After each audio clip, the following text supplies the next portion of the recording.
Dans une petite ville, un fait divers troublant fit la une des journaux.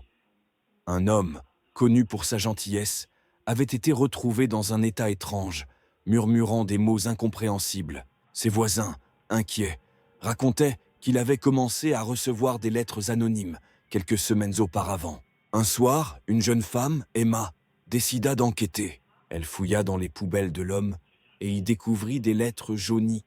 Les mots décrivaient un monde caché, peuplé de créatures étranges et de secrets oubliés. Intriguée, elle chercha à comprendre.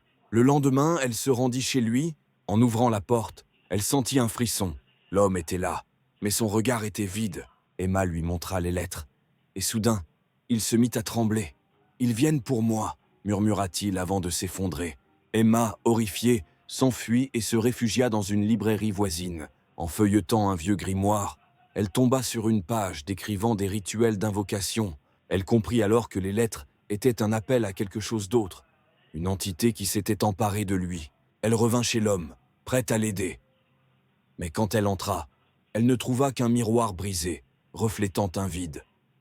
L'homme avait disparu, laissant derrière lui un message inscrit sur le mur. « Ne cherchez pas ». Depuis ce jour, la ville reste hantée par son absence. Et chaque soir, des lettres continuent d'apparaître, avertissant les curieux de ne pas s'aventurer trop loin dans les mystères cachés.